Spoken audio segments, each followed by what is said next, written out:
بسم الله الرحمن الرحيم.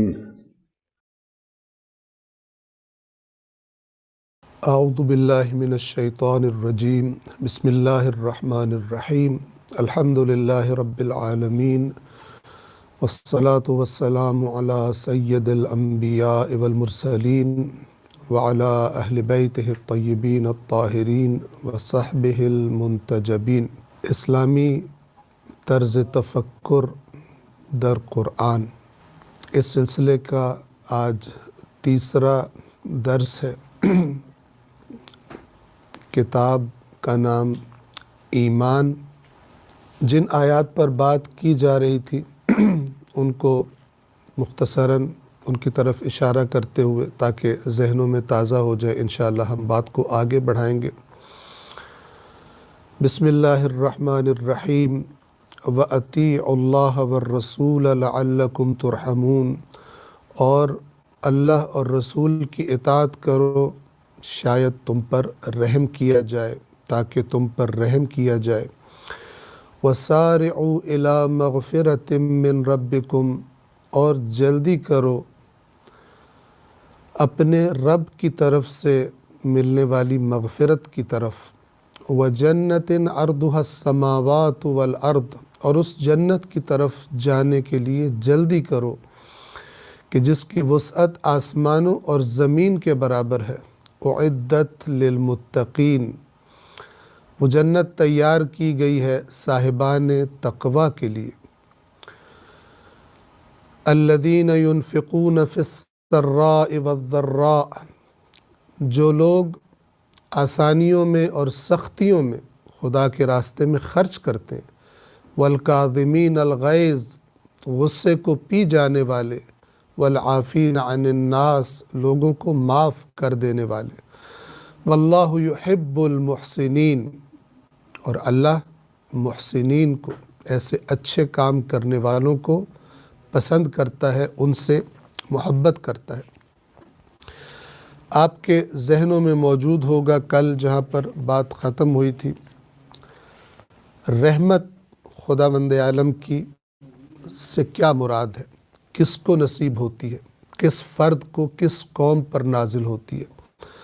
تو عرض کیا تھا کہ وہ گمان کہ جو عام طور پر اللہ کی رحمت کے بارے میں عام لوگوں کے ذہنوں میں ہے، وہ معنی وہ بالکل مختلف ہے اس معنی سے کہ جو قرآن بیان کرتا ہے۔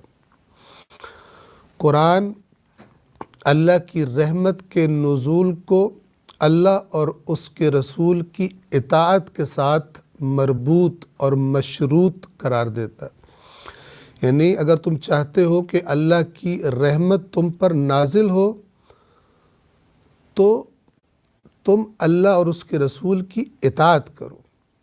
یہ ہے قرآن کا بیان، اور وہی حق ہے، لا ریب فیہ۔ اور ایک وہ گمان ہے کہ جو ہم نے سنا کہ اللہ کی رحمت کے بارے میں اپنے ذہنوں میں بٹھایا ہوا ہے، قرآن نے وہ بیان نہیں کیا، کہیں سے بھی آیا لیکن آ گیا ہمارے ذہنوں میں۔ اور وہ کیا ہے کہ ہم اللہ کی رحمت کی کب امید لگاتے؟ جب ہم نے کچھ نہیں کیا، یا اللہ نے منع کیا تھا، ہم نے گناہ کر دیا، ہم نے تو ٹھیک نہیں ہونا، اللہ غفور الرحیم ہے۔ خداوند عالم نے کہا کہ یہ کام کرو، ہم نے تو نہیں کرنا، اللہ غفور الرحیم ہے، اللہ کی رحمت خود بخود نازل ہوگی، خدا ہم پر رحم کرے گا۔ یعنی ہم اللہ کی رحمت کو عمل کا رکیب سمجھتے ہیں، عمل کے مد مقابل۔ یعنی جب ہم نے عمل نہیں کیا، اب ہمیں اللہ کی رحمت کی توقع ہے۔ یہ غلط ہے۔ صحیح کیا ہے؟ وہ جو قرآن نے بیان کیا، تم عمل کرو، تم اطاعت کرو اللہ اور اس کے رسول کی، تو امید ہے کہ اللہ کی رحمت تم پر نازل ہوگی۔ انشاءاللہ خداوند عالم کی رحمت کے نزول کے بارے میں قرآن کے اس بیان کو ہم فراموش نہیں کریں گے۔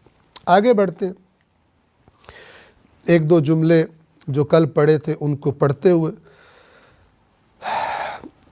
خدا اس وقت لوگوں پر رحم کرتا ہے جب وہ اس کی اطاعت کریں، اپنی ذمہ داریوں کو انجام دیں، 700 ملین مسلمان بیٹھ جائیں پروردگار کے ابر رحمت کے انتظار میں کہ ان پر برسے، بیٹھ جائیں، کریں کچھ نہیں، راستہ کھلا چھوڑ دیں کہ عزت و ناموس کے لٹیرے اور دین کے راہزن آئیں اور ان کا سب کچھ لے جائیں، ہر چیز ان کے سپرد کی ہو، جیسے مرضی آئیں، غیر آ کر ہمارے نظام بنائیں، اس میں دخل اندازی کریں، ہمارے نظام تعلیم بنائیں، ہمارے نظام اقتصاد بنائیں، ہمارا نظام قانون بنائیں، جو ان کا جی چاہے وہ کریں، ہم کیا کہیں؟ اللہ رحم کرے گا، ہم نے کچھ نہیں کرنا، سب کچھ ان کے سپرد کیا ہو، وہ رہزن سب کچھ لے جائیں، اور امت وہ کیا کر رہی ہو؟ وہ خدا کی رحمت کی امید میں بیٹھے رہیں۔ تو پھر آیت اللہ خامنہئی فرماتے ہیں پھر ان سے کہہ دو کہ بیٹھے رہیں، یعنی بیٹھے ہی رہیں، جو کرنا ہے وہ غیر کریں گے، اور تم اللہ کی رحمت کی غلط امید لگائے بیٹھے رہو، اور بات تم سمجھو ہی نہیں کہ رحمت خدا کی کن پر نازل ہوتی ہے۔ یہاں تک ہم نے کل پڑھا تھا، آگے بڑھتے ہیں۔ وَأَطِيعُوا اللَّهَ وَالرَّسُولَ لَعَلَّكُمْ تُرْحَمُونَ، اللہ کی اطاعت کرو اور رسول کی، پیغمبر کی، شاید تم رحمت کے حقدار قرار پاؤ۔ خدا کی اطاعت کرو کا مطلب کیا ہے؟ توجہ فرمائیں، یہ جو فرما رہا ہے وَأَطِيعُوا اللَّهَ، اللہ کی اطاعت کرو، یعنی کیا؟ خدا کی اطاعت کیسے ہوتی ہے؟ اب بتا رہے ہیں خدا کی اطاعت کیسے ہوتی ہے، توجہ فرمائیں۔ اس طرح سے کہ اللہ کی تمام ذمہ داریوں اور حجتوں، حجت یعنی دلیل، خدا کے حکم جو ہم پر حجت ہیں، ہم پر دلیل ہیں، اور کل خدا قیامت کے دن سوال کرے گا۔ اللہ نے جو ذمہ داریاں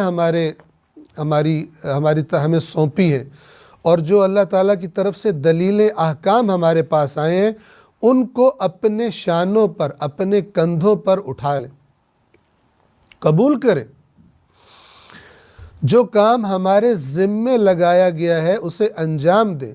جب اللہ تعالیٰ فرماتا ہے یا ایھا الذین آمنوا، اے ایمان والو یہ کرو، اے ایمان والو یہ نہ کرو، تو پھر ہم اسے قبول کریں۔ جسے کرنے کا کہا جا رہا ہے وہ کریں، جس سے منع کیا جا رہا ہے اس سے رک جائیں۔ یہ ہے اطاعت اللہ کی، اور ایسا کرنے والا امید رکھے کہ اللہ اس پر رحمت کرے گا۔ جو کام ہمارے ذمے لگایا گیا ہے اسے انجام دیں۔ قرآن مجید کی آیت مبارکہ کے مطابق جو فرماتی ہے مومنین وہ ہے کہ جب ان کے درمیان کوئی تنازع، کوئی جھگڑا پیدا ہو جائے تو اے پیغمبر وہ آپ کی طرف رجوع کرتے ہیں، رابطہ کرتے ہیں، اور جب آپ نے حکم صادر فرما دیا تو پھر کیا ہوتا ہے؟ ثم لا یجدوا فی انفسہم حرجا مما قضیت، جو حکم آپ نے صادر کیا اس سے، یعنی اس حکم سے، رسول اللہ کے حکم سے، ان کی روح اور ان کے دل میں معمولی سی کدورت بھی پیدا نہیں ہوتی۔ ایمان کی نشانی دیکھیے اور توجہ فرمائیے۔ رسول اللہ کے پاس جھگڑا لائے، رسول اللہ نے انصاف کے ساتھ فیصلہ کر دیا کہ ظاہر ہے رسول اللہ انصاف کے ساتھ ہی فیصلہ کرتے، اب ایک کے حق میں ہو گیا، دوسرے کے خلاف ہو گیا۔ وہ جس کے خلاف ہو گیا اس کے دل میں ذرہ برابر بھی رسول اللہ کے فیصلے پر اعتراض، دل میں کدورت، حرج نہیں پیدا ہونا چاہیے۔ یہ ایمان کی نشانی ہے، کیونکہ وہ ان کو اللہ کا رسول مانتا ہے، وہ ان کو وَمَا يَنْتِقُ عَنِ الْهَوَىٰ إِنْ هُوَ إِلَّا وَحْيٌ يُوحَىٰ، کہ یہ اپنی خواہش سے، اپنی ہوائے نفس سے کلام نہیں کرتا، بلکہ ایک وحی ہوتی ہے جو اللہ کی طرف سے اس کی طرف بھیجی جاتی ہے۔ جو ان کی رسالت کو قبول کر چکا ہے اور اپنے آپ کو مومن تبھی تو کہتا ہے، اس کے ایمان کی نشانی یہ، خوب اچھی طرح توجہ فرمائیں، کہ رسول اللہ کی کسی بات پر، رسول اللہ کے کسی عمل پر، رسول اللہ کے کسی فیصلے پر اگر دل میں بھی اعتراض پیدا ہوتا ہے، یعنی ایسے شخص کا نبوت پر ایمان ٹھیک نہیں ہے، اعتراض کا مطلب کیا ہوتا ہے؟ غلط کام ہے، میں سمجھ رہا ہوں ایسا ہونا چاہیے تھا، رسول اللہ نے ایسا نہیں کیا، یہ اعتراض ہے۔ رسول اللہ کے کسی بھی کام پر کسی کے دل میں یہ اعتراض ہو، یعنی ابھی وہ رسول اللہ کو صحیح طرح سے اللہ کا نبی اور معصوم اور اللہ کا رسول ٹھیک طرح سے نہیں مانتا۔ ہو سکتا ہے کہتا ہو، لیکن شعور اور بصیرت کے ساتھ اس نے ابھی قبول نہیں کیا۔ اماں ابا کو دیکھ کر، دادا دادی اور نانا نانی کو دیکھ کر، کیونکہ وہ رسول اللہ کی رسالت کو مانتے تھے، اس نے مان لیا، لیکن اب جب کوئی رسول اللہ کا ایسا فیصلہ، ایسا عمل اس کے سامنے آتا ہے جس کی اس کو سمجھ نہیں آ رہی، اعتراض کرتا ہے، اپنے آپ کو رسول اللہ سے زیادہ سمجھدار سمجھتا ہے۔ توجہ فرمائیں، جو حکم آپ نے صادر کیا اس سے ان کی روح اور ان کے دل میں معمولی سی کدورت بھی پیدا نہیں ہوتی۔ وَيُسَلِّمُوا تَسْلِيمًا، اور آپ کے فرمان پر سر تسلیم خم ہے، یعنی آپ نے جو فرمان صادر کر دیا اس طرح سر تسلیم جھکا دیتے ہیں آپ کے فرمان کے سامنے جیسے جھکانے کا حق بنتا ہے، یعنی ذرہ برابر بھی اعتراض اور سرکشی ان کے اندر نہیں پائی جاتی، ان کے دلوں کے اندر بھی نہیں پائی جاتی۔ فرماتے ہیں سچا مومن ایسا ہوتا ہے۔ اب یہاں پر اس کتاب کی، کتاب ایمان کی بات سے تھوڑا سا ہٹ کر میں حاشیہ لگانا چاہوں گا، ایک معاملے کی طرف آپ کی توجہ کروانا چاہوں گا، اگرچہ تاکید میں نے کر دی لیکن اس سے زیادہ ضروری ہے، پڑھ کر اہمیت رکھتا ہے کہ میں توجہ کراؤں، اور وہ یہ معاملہ کہ رسول اللہ کے کسی بات پر اعتراض، کسی کام پر، کسی عمل پر اعتراض۔ اعتراض کا کیا معنی؟ ایک دفعہ ہے کہ انسان کو سمجھ نہیں آ رہی کہ رسول اللہ نے یہ کیا تو کیوں کیا، سوال کرتا ہے، یہ اعتقاد رکھتے ہوئے کہ رسول اللہ ہی کا کام ٹھیک ہے اور مجھے میری جہالت کی وجہ سے یا مجھے سنے سنائے دین کی وجہ سے رسول اللہ کی بات سمجھ نہیں آ رہی، انہوں نے ٹھیک کیا، میں جاہل ہوں، اپنی جہالت دور کروں، مجھے کسی نے غلط ٹریک پر لگایا ہے، میں اپنا ٹریک، اپنا راستہ سیدھا کروں، اپنی عقل، اپنی فکر کا ٹیڑھا پن سیدھا کروں۔ ایک دفعہ پوچھنے کے لیے سوال کرنا، یہ ہماری مراد نہیں ہے جو بات میں کرنا چاہتا ہوں۔ مراد کیا ہے کہ جاہل کوئی یہ کہے کہ اگر رسول اللہ یوں نہ کرتے تو بہتر تھا۔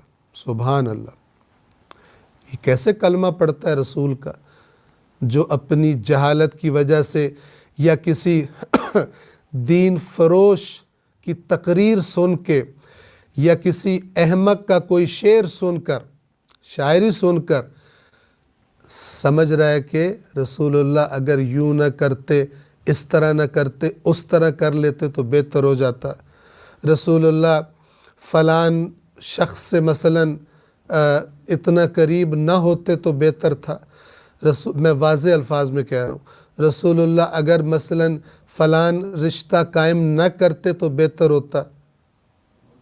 اس کا دین خطرے میں ہے، اس کو اپنی جہالت اور اپنی زبان سے نکلنے والی بات کی اس کے خطرناک ہونے کا، خوفناک ہونے کا اندازہ نہیں ہے۔ بعض اوقات مسلکی، اپنے مسلک کی بحث میں اتنا حد سے آگے بڑھ جاتے ہیں کہ بعد میں کہتے ہیں کہ رسول اللہ نے یوں کیوں کیا۔ توجہ فرما رہے ہیں؟ یہ اس لیے عرض کر رہا ہوں کہ میں جانتا ہوں، لہٰذا یہیں پر انہی الفاظ کے ساتھ ہی اگر ہم میں سے کسی کے ذہن میں رسول اللہ کے کسی کام پر اس کے دل میں بھی اعتراض ہے یا یہ ذہن میں سوچتا ہے کہ اگر یوں نہ کرتے، یوں کر لیتے، تو پھر تو نبی ہے، پھر رسول اللہ تو نبی نہ ہوئے، پھر تو تیری رہنمائی اللہ کر رہا ہے نا کہ رسول اللہ کی، نعوذ باللہ۔ توجہ فرما رہے ہیں؟ میں سخت الفاظ استعمال کر رہا ہوں اس لیے کہ دلوں کے اندر بھی قرآن فرما رہا ہے۔ یہ آیت میں آپ کے سامنے پوری پڑھ دوں، میں نوٹ کر کے لایا ہوں، سورۃ النساء آیت نمبر 65 ہے، الفاظ پر توجہ فرمائیں۔ فلا و ربک، تو نہیں، اور اے رسول آپ کے رب کی قسم، لا یؤمنون، یہ ایمان نہیں لا سکتے، یعنی یہ مومن ہو ہی نہیں سکتے، آپ کے رب کی قسم، اللہ رسول اللہ کے رب کی یعنی اللہ اپنی قسم کھا رہا ہے تاکید کے لیے، تاکہ کسی کے دل میں بھی مرض ہو تو وہ نکالے۔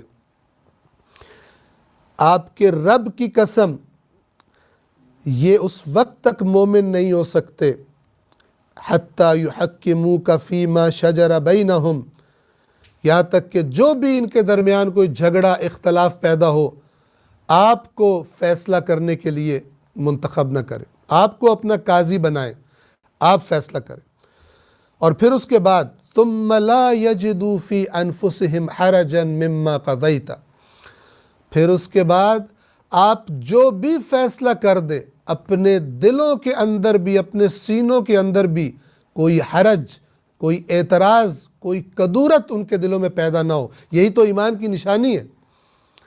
اور اگر ہوتی ہے تو ابھی تک وہ آپ کی نبوت کو انہوں نے دلوں سے تسلیم نہیں کیا، تب تک تسلیم ہے جب تک ان کے فائدے میں ہے، اور جب ان کے فائدے کے ان کے نقصان میں کوئی فیصلہ ہو گیا، اب نبی پسند نہیں آ رہا، نبی کا فیصلہ پسند نہیں آ رہا۔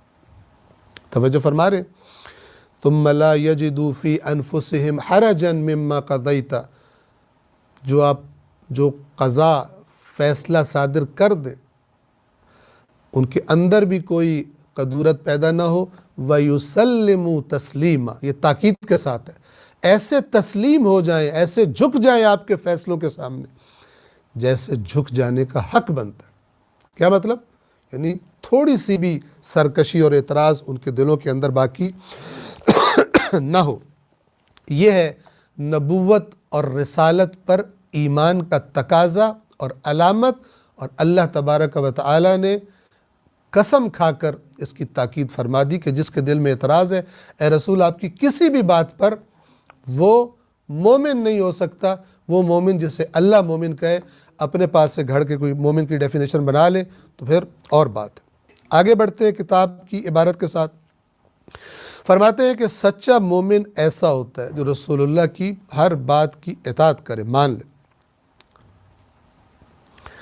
اگر کوئی ملت ایسی ہوئی، کوئی امت، کوئی گروہ اس طرح سے خدا کے فرمان کے ماتحت آ گیا، اس وقت پروردگار کی رحمت اور اس کا بے انتہا لطف ان کے شامل حال ہو جائے گا۔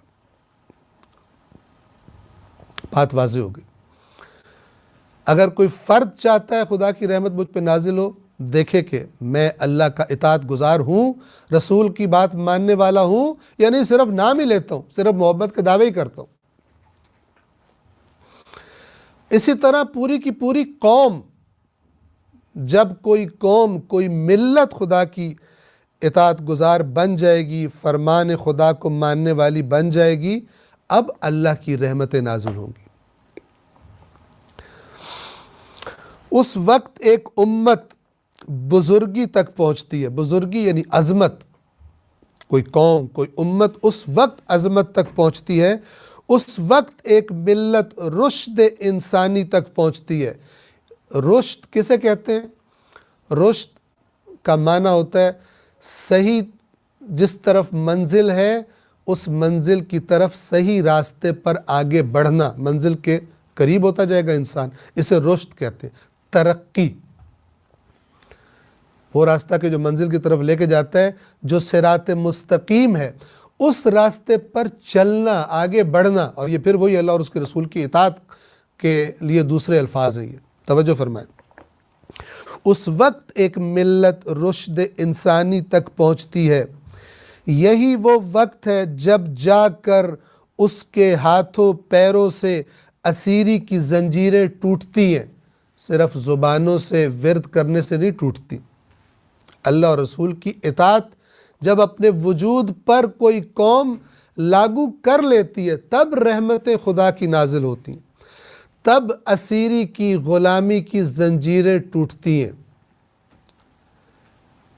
صرف زبان ہلانے سے اور دعائیں مانگنے سے بغیر اطاعت کیے نہیں ٹوٹتی۔ یہ قرآن بتانا چاہتا ہے۔ اور قرآن ہی برحق ہے، تب کہیں جا کر رحمت الہی اس کے یعنی اس قوم کے شامل حال ہوتی ہے۔ یہ معنی ہے وَأَطِیعُوا اللَّهَ وَالرَّسُولَ لَعَلَّكُمْ تُرْحَمُونَ کا، اطاعت کرو خدا کی اور رسول کی، شاید خدا کی رحمت تمہارے شامل حال ہو جائے۔ یہ شاید یعنی تب امید ہے کہ اللہ کی رحمت تمہیں ملے گی، تم اپنی ذمہ داری تو ادا کرو، اس کے بعد رحمت کی توقع رکھو، نہ کہ ہم نے تو کچھ نہیں کرنا، جب بھی مشکل مرحلہ آئے تو جیسے بنی اسرائیل والوں نے کہا تھا کہ اے موسیٰ آپ اور آپ کا رب جا کے لڑو، ہم نہیں لڑ سکتے، وہ بہت طاقتور ہیں، ہم سے یہ کام نہیں ہوتا، اے موسیٰ آپ اور آپ کا رب جا کے لڑو، ہم یہیں پر بیٹھے ہوں۔ اتنے معجزے دیکھے حضرت موسیٰ علیہ السلام کے، اس کے باوجود بزدل اور کامچور اور سست، کہتے ہیں اللہ اور اس کا نبی جا کے لڑے، ہم نے نہیں لڑنا۔ ہمیشہ ایسا ہے، سنت پروردگار، قانون پروردگار یہ ہے کہ جو اس کا حکم مانے گا خدا اس کی مدد کرے گا۔ یا ایھا الذین آمنوا ان تنصروا اللہ ینصرکم، اے ایمان والو اگر تم خدا کی نصرت کرو گے تو خدا تمہاری نصرت اور مدد کرے گا۔ کیا مطلب؟ اس نصرت سے مراد وہی خدا نے جو حکم دیا وہ کرو، خدا کہہ رہے یہ کام کر ڈالو تو پھر اٹھ کے کھڑے ہو جاؤ، کر ڈالو، پھر یہ نہ کہو ہم سے تو نہیں ہوتا، اللہ تعالیٰ غفور و رحیم ہے، ہم پہ رحمت کرے گا۔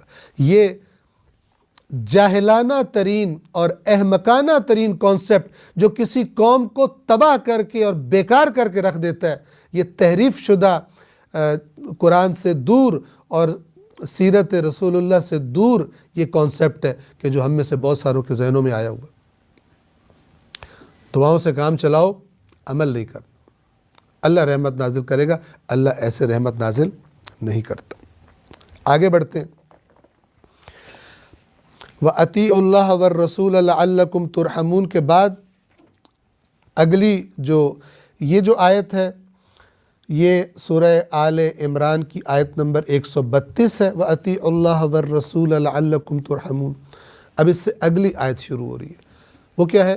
وَسَارِعُوا إِلَىٰ مَغْفِرَةٍ مِّن رَبِّكُمْ۔ آیت اللہ خامنہئی ان آیات کے میسج کو کہ کس طرح ان آیات پر غور و فکر تدبر کرنا انسان کے اندر ایک نئی روح پھونک دیتا ہے، ایک سوئے ہوئے کو، ایک سستی کے شکار کو کیسے ہوشیار کر کے اٹھا کے کھڑا کر دیتا ہے، اور پھر گویا قرآن اس کے اندر ایک جیسے بیٹری چارج ہو جاتی ہے کسی چیز کی اور پھر وہ کام کرنے لگتا ہے، اس طرح کا کردار ادا کرتا ہے قرآن کی آیات اس کے لیے۔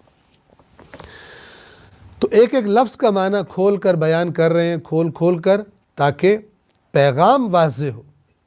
اب آپ توجہ کریں، کہاں قرآن مجید کو اس طرح پڑھنا اور اس طرح بیان کرنا، اور کہاں قرآن مجید کو بغیر سمجھے پڑھے جانا اور کوئی استفادہ جس کے لیے قرآن نازل ہوا تھا ایک ہدایت کی کتاب کے طور پر، وہ استفادہ نہ کرنا۔ کتنی بڑی جہالت ہے یہ، کتنا بڑا خسارہ ہے یہ، کتنی بڑی حماقت اور بے عقلی ہے یہ۔ قرآن ایسوں کو بے عقل کہتا ہے جو خدا کی بات کو چھوڑ کر دوسری باتوں کو توجہ سے سنتے ہو، اور اللہ کی بات جس کا حق بنتا ہے کہ سب سے زیادہ توجہ اس پہ دی جائے، کائنات کی تمام باتوں سے زیادہ اللہ کی بات حق رکھتی ہے کہ اس پر توجہ دی جائے، اس پر غور کیا جائے، اس پیغام کو سمجھنے کی کوشش کی جائے۔ وَسَارِعُوا إِلَىٰ مَغْفِرَةٍ مِّن رَبِّكُمْ،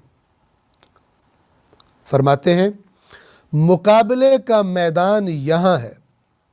ترجمہ کی آیت کا سادہ ترجمہ، وَسَارِعُوا، سارعوا سرعت سے ہے، سرعت یعنی سپیڈ، تیز رفتاری،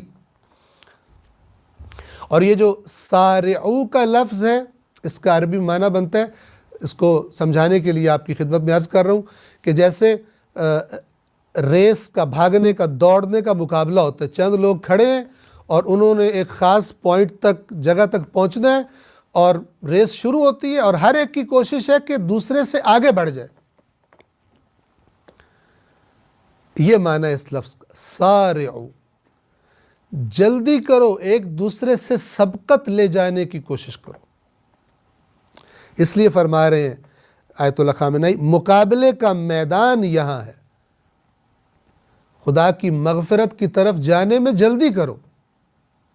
بتائیں گے اس کا مطلب یہ نہیں ہے جلدی جلدی کو استغفر اللہ استغفر اللہ استغفر اللہ، یہ مراد نہیں ہے۔ میں اللہ کی مغفرت طلب کرتا ہوں اور گناہ ویسے کے ویسے جاری ہیں، کن باتوں سے خدا میری ناراض ہو رہا ہے توجہ ہی کوئی نہیں۔ زندگی کس کی مرضی کی گزار رہا ہوں، اپنی زندگی کی آئیڈیالوجی، کائنات کو کیا سمجھتا ہوں، اپنے آپ کو کیا سمجھتا ہوں، میری زندگی کس لیے ہے، خدا سے میں نے پوچھا ہی نہیں، قرآن سے میں نے پوچھا ہی نہیں۔ استغفر اللہ کی تسبیح ہو رہی۔ دنیا میں غرق ہوں، حرام و حلال کی تمیز ختم ہو گئی ہے، استغفر اللہ کی تسبیح بھی ساتھ ساتھ جاری ہے۔ یہ نہیں ہے مغفرت، یہ بھی غلط تصور ہے مغفرت کا۔ جیسے پہلے بیان کیا کہ رحمت کا تصور، رحمت کب نازل ہوتی ہے؟ لوگ غلط گمان کرتے ہیں، قرآن والا صحیح گمان ہے، قرآن والا صحیح بیان ہے کہ رحمت اطاعت کی نتیجے میں نازل ہوتی ہے۔ اسی طرح یہاں بھی دیکھیے مغفرت کیسے ملتی ہے۔ فرما رہے ہیں مقابلے کا میدان یہاں ہے، سبقت لینے اور تیزی دکھانے کا میدان ہے۔ گویا مومنین کے درمیان مقابلہ ہو رہا ہے، کون اللہ کی مغفرت کی طرف لپک کر پہنچے گا، کون جلدی دوڑے گا۔ آگے بڑھو، سبقت کرو، الی مغفرت، اس مغفرت کی طرف جو من ربکم، تمہارے رب کی طرف سے ہے، تمہارے پروردگار کی جانب سے، تمہارے پالنے والے کی جانب سے، وجنت، اور اس جنت کی طرف جانے کے لیے جلدی کرو۔ بیٹھے بیٹھے جنت نہیں ملتی، آرزویں کرنے سے جنت نہیں ملتی۔ اس جنت کی طرف کہ عرضها السماوات والارض، جس کی چوڑائی تمام آسمانوں، چوڑائی یعنی وسعت، عرض طول کے مقابل، طول یعنی لمبائی، عرض یعنی چوڑائی، وسعت ہم نے عرض کیا، جس کی وسعت تمام آسمانوں اور زمین کے برابر ہے۔ اعدت للمتقین، اعدت تیار کی گئی ہے، کن کے لیے؟ للمتقین، جو پرہیزگاروں کے لیے تیار کی گئی ہے۔ انشاءاللہ تقوی کا معنی بھولا نہیں ہوگا جو ہم بیان کر چکے پہلے۔ متقی، تقوی اور رہبانیت کا فرق ہم نے بیان کر دیا اسی کتاب میں آغاز میں۔ وہاں اشارہ فرما رہے ہیں، وہاں یعنی گزشتہ، وہاں پر تقوی کی ایک نشانی اور تقوی کا ایک نتیجہ ذکر ہوا تھا، اور وہ کیا تھا؟ واتقوا اللہ لعلکم تفلحون، تقوی اختیار کرو تاکہ کامیابی پر پہنچ جاؤ، فلاح پا جاؤ۔ یہاں پر تقوی کی نشانیاں پے در پے ذکر ہوئی ہیں، یعنی اب یہ جو آیت بیان ہو رہی ہے، یہ اور اس سے اگلی آیت، اس میں یہ جو اب فرمایا کہ اعدت للمتقین، اس جنت کی طرف جانے میں جلدی کرو جو متقین کے لیے۔ تو وہ متقین کون ہے؟ اب یہاں پر تقوی کی نشانیاں، چند نشانیاں بیان کی جا رہی ہیں۔ لیکن توجہ فرمائیے، ان نشانیوں کے بیان کیے جانے سے پہلے یہ جو لفظ قرآن کریم نے استعمال کیا، ترغیب دلانے والا، سارعو، سرعت میں، تیز رفتاری میں ایک دوسرے سے آگے بڑھ جاؤ۔ انسان کو کس چیز میں تیزی دکھانی چاہیے اور کس چیز میں ہم اکثر تیزی دکھاتے ہیں، یہ اگلے ان جملوں میں بیان کرنا چاہتے ہیں۔ توجہ فرمائیں، یعنی اللہ تبارک و تعالیٰ گویا انسان سے یہ فرما رہا ہے، اے وہ انسان کہ جو دنیا کے ایک علاقے میں، آپ سب سے درخواست کروں گا سننے والوں سے کہ یہ باتیں ہر کوئی اس کا خطاب اپنی طرف متوجہ سمجھے، اپنے آپ کو پرکھے، اور پھر دیکھیے قرآن مجید کس طرح دودھ کا دودھ اور پانی کا پانی کرتا ہے، کس طرح کیوں قرآن مجید کو فرقان کہا جاتا ہے؟ صحیح روش اور غلط روش زندگی کی الگ الگ کر کے دکھا دیتا ہے۔ کدھر بھاگ رہے ہو؟ کس کے پیچھے بھاگ رہے ہو؟ بھاگنا تمہیں کس کے پیچھے چاہیے؟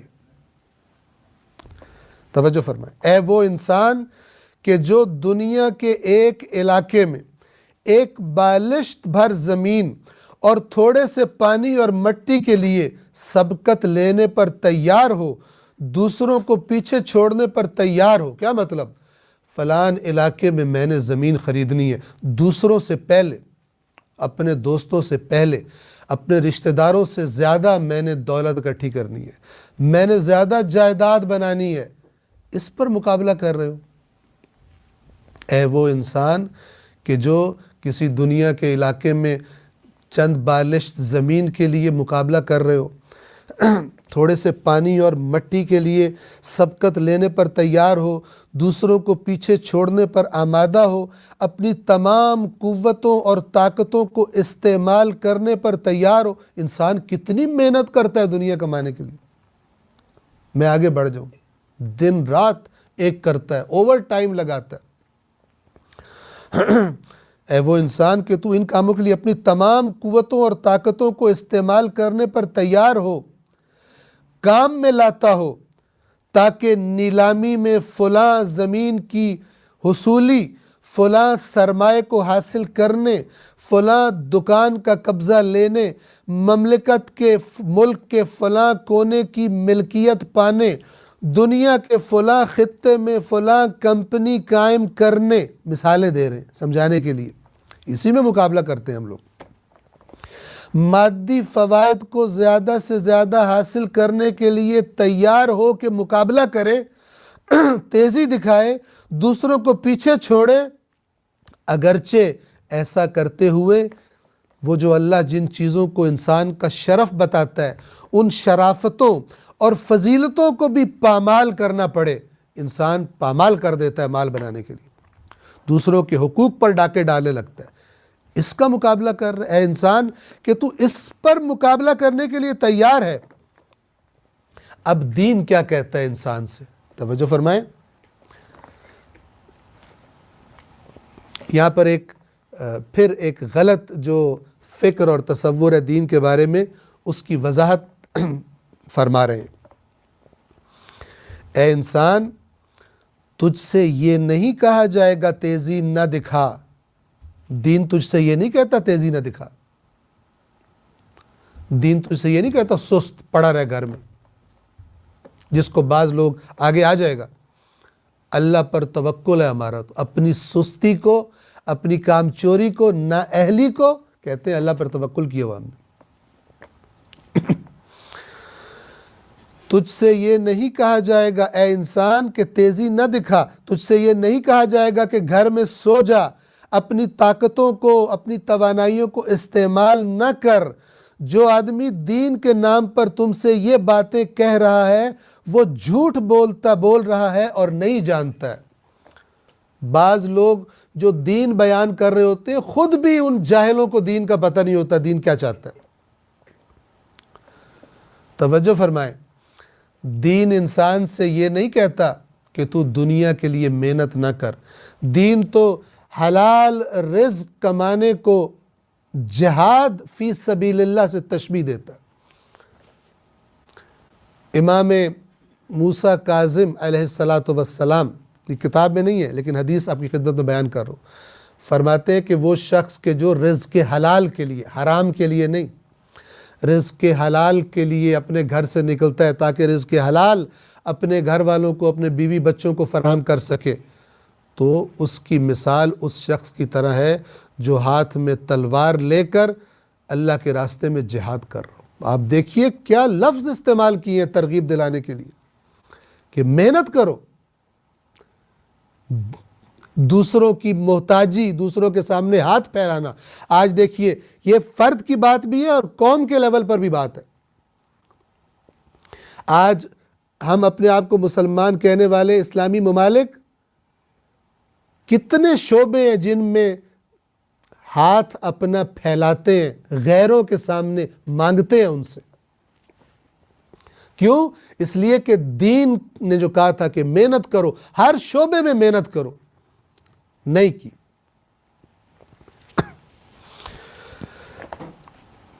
آج اس مقام پہ پہنچ گئے، اب کرنا کچھ نہیں ہے، دعائیں مانگنی۔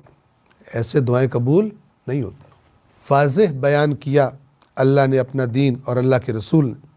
توجہ فرمائیے، اگر دین کے نام پر، جو آدمی دین کے نام پر تم سے یہ باتیں کہہ رہا ہے وہ جھوٹ بول رہا ہے اور نہیں جانتا۔ دین یہ نہیں کہتا کہ اپنی طاقتوں کو روک کے رکھ لو، لیکن دین یہ ضرور کہتا ہے کہ تم اپنے کاموں کو محنت کرو، دنیا کماؤ، لیکن کس لیے؟ لیکن اس نیت سے کمانا کہ میں اپنے سارے رشتہ داروں کو دکھاؤں گا میرے جتنا امیر ہی کوئی نہیں، میری جیسی گاڑی کسی کے پاس نہیں، میرے جیسے کپڑے کوئی نہیں پہنتا۔ یہ گھٹیا ہے۔ یہ اوپر جو مثالیں دی تھی جو تم زمینیں لینے کے مقابلے کر رہے ہو، دین تمہیں کہتا ہے طاقت لگاؤ، اپنی مقابلہ کرو، کماؤ، لیکن کس لیے؟ جو تمہیں جنت میں پہنچائے۔ دنیا بھی تمہیں خدا عطا کرے گا، محنت کا نتیجہ ہوتا ہی ہے، لیکن تم دنیا کے لیے بھی دنیا میں کام کر رہے ہوگے، آخرت میں اس کا اجر پاؤ گے۔ کتنا زبردست پیکج ہے۔ لیکن اس کے لیے جس نے اپنا دین کا کانسیپٹ اور دنیا کا کانسیپٹ یہ قرآن سے لیا ہو کہ اس میں دین اور دنیا جدا نہیں ہے۔ اس کانسیپٹ میں اللہ کے نبی نے فرمایا دنیا کھیتی ہے آخرت کی، جو تم دنیا میں کر رہے ہو مت سمجھو یہ صرف دنیا کے لیے ہے، اس کا اچھا یا برا نتیجہ تمہیں آخرت میں خدا کے سامنے دیکھنا ہے، جا کر جو بو رہے ہو وہ تمہیں کاٹنا ہے وہاں پہ جا کر۔ توجہ فرمائیں، اگر کوئی بندہ ایسی باتیں کرتا ہے، وہ ہو سکتا ہے کوئی دین بتانے والے کے روپ میں ہو، لیکن وہ انسان کے اندر وہ جذبہ پیدا نہیں کرتا کہ نکلو اور میدان میں اپنا کردار ادا کرو، وہ جھوٹ بولتا ہے، نہیں جانتا۔ دین یہ نہیں کہتا کہ اپنی طاقتوں کو روک کے رکھ لو، بلکہ دین کہتا ہے جس قدر ہو سکے سرعت اختیار کرو، جس قدر ہو سکے سبقت حاصل کرو۔ یہاں پہ پھر میں اشارہ کروں، باتوں کے ساتھ باتیں ذہن میں آتی ہیں، قرآنی باتیں، قرآن کی آیات ایک دوسرے کے ساتھ جڑی ہوئی ہیں۔ ایک حکم قرآن کا جس پر مسلمانوں نے عمل نہیں کیا، دوسروں نے عمل کیا، کتنی بڑی ضرب کھا رہے ہیں، مار کھا رہے ہیں مسلمان۔ میں بار بار نام لیتا ہوں، فلسطین میں دیکھیے، کشمیر میں دیکھیے، دیگر جگہوں پہ دیکھیے مسلمانوں پر کیا ظلم ہو رہا ہے۔ مسلمان تو وہ تھا جس کو قرآن یہ ایکسپیکٹ کر رہا تھا، جس کے ذمہ یہ لگا رہا تھا کہ جہاں دنیا میں مظلوم اور مستضعف ہو، مدد کے لیے پکار رہے ہو، تو نے وہاں پہنچنا ہے۔ بقول اقبال کے خدائے لم یزل کا دست قدرت تو زباں تو ہے، یقین پیدا کر اے غافل کہ مغلوب گما تو ہے۔ ان تنصر اللہ ینصرکم، خدا کی مدد کے لیے نکلو۔ کیا مطلب؟ جو خدا نے کہا ہے کرو، خدا تمہیں اپنے سے بڑے دشمنوں کے مقابلے میں بھی تمہاری ہیلپ کرے گا، جیسا کہ کی ہے خدا نے اپنے وعدوں کو سچ کر کے دکھایا۔ لیکن تم اگر سست اور کامچور بن جاؤ گے، تم دنیا میں تو بڑے تیزیاں دکھاتے ہو دنیا کمانے میں، لیکن دین کے معاملے میں صرف تسبیح پڑھنا اور صرف ورد بیٹھ کے گھر میں کرنا، یہ تم نے دین کا کانسیپٹ کہاں سے لے لیا؟ دین تو وہ ہے جو بندے کو میدان میں لا کے کھڑا کرتا ہے، معاشرے کے ساتھ جوڑ دیتا ہے، انسانیت کے ساتھ جوڑ دیتا ہے، اس کو ایک ذمہ دار انسان بناتا ہے۔ وہ حکم کیا تھا قرآن کا؟ فرمایا تھا وَأَعِدُّوا لَهُم مَّا اسْتَطَعْتُم مِّن قُوَّةٍ۔ جب اسلام کو دشمنوں سے خطرہ تھا، اسلام کا وہ پودا آہستہ آہستہ درخت بننے کی طرف جا رہا تھا اور دشمن حملہ کرنے کی، اسے کاٹ کر پھینک دینے کی سوچ رہے تھے، تو اللہ نے رسول پاک سے کیا کہتا؟ صرف دعائیں مانگے بیٹھ کر آپ فلان تسبیح پڑھیں اور دشمن خود بخود ختم ہو جائیں گے؟ نہیں، قرآن نے حکم دیا کیا؟ وَأَعِدُّوا لَهُمْ، اور ان دین کے دشمنوں کے لیے، اپنے دشمنوں کے لیے تیار کرو۔ یہ اعدو وہی لفظ ہے جو ابھی اس آیت میں آیا جنت کے بارے میں، اعدت للمتقین، متقین کے لیے جنت تیار کی گئی ہے۔ وَأَعِدُّوا، اور تم تیار کرو، لَهُمْ، ان کے لیے، مَسْتَطَعْتُمْ، جتنی استطاعت تمہارے اندر ہے، جتنی طاقت تمہارے اندر ہے، جتنی صلاحیت، جتنی عقل تمہارے اندر ہے، لگا دو۔ اسلحہ تیار کرو، من قوت، طاقت تیار کرو دشمن کے مقابلے میں۔ یہ ہے قرآن. آپ کوئی بندہ یہ کام تو نہ کرے اور جب دشمن آ جائے اللہ تعالیٰ غفور الرحیم رحم فرما. یہ احمق ہے. اس کو قرآن سے دور کیا گیا تاکہ اس کو پتہ نہ چلے خدا کا تقاضا کیا. توجہ فرما رہے. اللہ کہے گا میں نے تجھے کہا تھا تیار کر, تو تیار کر, دشمن کے مقابلے میں تیاری کر تو میں تیری مدد کروں گا. اور تو سست اور کامچور, تو کچھ نہیں کرتا. اور وہی بنی اسرائیل والا مزاج کہ موسیٰ تم اور تمہارا اللہ جاؤ اور جا کے لڑو, ہم نے کچھ نہیں کرنا, ہم نے فقط دنیا کمانی ہے, جب کھانے کا ٹائم ہوگا ہم آ جائیں گے. یہ قرآنی دین نہیں ہے. توجہ فرمائیں. دین انسان سے کہتا ہے جس قدر ہو سکے سرعت اختیار کرو, جس قدر ہو سکے سبقت حاصل کرو, لیکن کس چیز کی طرف؟ اس چیز کی طرف جو تمہارے لیے شائستگی رکھتی ہے, جو تمہیں زیب دیتی ہے. تم تو اللہ کے نائب ہو. تمہیں تو قرآن نے انسان کو تو کہا ہے میں تمہیں خدا اللہ زمین میں اپنا نائب بنانے جا رہا ہے. نہ کہ اس کے لیے کوشش کرو جو تمہارے قابل ہے چیز, جو تمہارے لیے شائستگی رکھتی ہے. نہ کہ ایک بالشت مٹی و پانی کی طرف, نہ کہ فلاں معمولی رقم کی طرف, نہ کہ دنیا کی مادی زندگی کی طرف کہ یہ جتنی بھی ہو تمہارے لیے کم ہے, یہ تو چھوڑ کے جانی ہے تمہیں. کتنے دنیا کے بڑے بڑے ارب پتی ہیں کہ جب ان کے جانے کا ٹائم آیا تو ان کی دولت ان کے کسی کام نہیں آئی. جن کے ساتھ ڈاکٹروں کے گروپ ہوتے ہیں ان کو چیک کرنے کے لیے کہ ان کو پرابلم کوئی نہ ہو, جب موت کا وقت آتا ہے کچھ پتہ نہیں چلتا, کسی کا بس نہیں چلتا. تمہارے لیے یہ مادی زندگی کی طرف جانے کے لیے یہ جتنی بھی ہو تمہارے لیے کم ہے. اے عظیم انسان, اس چیز کی طرف جو تمہاری عظمت کے معیار پر ہو, ادھر اسے پانے کے لیے محنت کرو. تمہارے مقام سے میل کھاتی ہو, اور وہ مقام کیا ہے کہ انسان اس دنیا کی اعلیٰ ترین مخلوق ہے. خدا کے بعد وجود کی بلند ترین عظمتیں اس چھوٹے سے وجود کے اندر موجود ہیں. اللہ نے اسے اپنا خلیفہ اور اپنا نائب کہا ہے قرآن. وہ مقام جو فرشتوں کو نہیں دیا. اے عظیم انسان, تیزی دکھا, سبقت حاصل کر, لیکن کس چیز کی طرف؟ الی مغفرت و جنت. دنیا کے لیے محنتیں ہو رہی ہیں صبح شام, اور جنت صرف آرزوؤں اور دعاؤں سے. اللہ بڑا غفور الرحیم ہے. قرآن پڑھاؤ تو پتہ چلے کہ اللہ کہاں پر غفور الرحیم ہے اور کہاں پر نہیں ہے, کہاں پہ عذاب بھی دیتا ہے. تمہاری تیزی پروردگار کی مغفرت کی طرف ہونی چاہیے. میں اشارہ کر دوں, جنگ تبوک کے لیے جانا تھا, غزوہ تبوک کے لیے, اور کچھ لوگ سستی کر رہے تھے, تو اللہ نے ان سے کہا اگر تم نہیں نکلو گے تو اللہ تبارک و تعالیٰ تمہیں عذاب کرے گا. اب وہاں پہ کہ ہم نے تبوک پہ تو نہیں جانا, اللہ بڑا غفور الرحیم ہے. نہیں, دشمن کے مقابلے کے لیے ساتھ نکلنا ہے باہر. یہ دین ہے, نہ کہ خود کرنا نہیں اور اللہ کے ذمہ پہ ڈال دو. یہ بنی اسرائیل اور یہودیوں والا مزاج ہے جو قرآن بتاتا ہے. تمہاری تیزی پروردگار کی مغفرت کی طرف ہونی چاہیے, خدا کی اس بہشت بری کی جانب ہونی چاہیے کہ تمام آسمان اس کے سامنے ہیچ ہیں, پوری زمین اس کے مقابلے میں معمولی ہے. یعنی کیا مطلب؟ غور کریں قرآنی تعبیرات میں, فرما رہے قرآن کی باتوں میں, الفاظ میں قرآن کس طرح سے جملے لاتا ہے. قرآن کی تعبیرات میں غور کریں تاکہ خوب اچھی طرح سمجھ سکیں. قرآن کہتا ہے تم اگر چاہتے ہو کسی چیز کی طرف اپنی قوت صرف کرو تو تمہارے لیے زمین و آسمان معمولی ہیں. بقول اقبال کے پرے ہے چرخ نیلی فام سے منزل مسلمہ کی.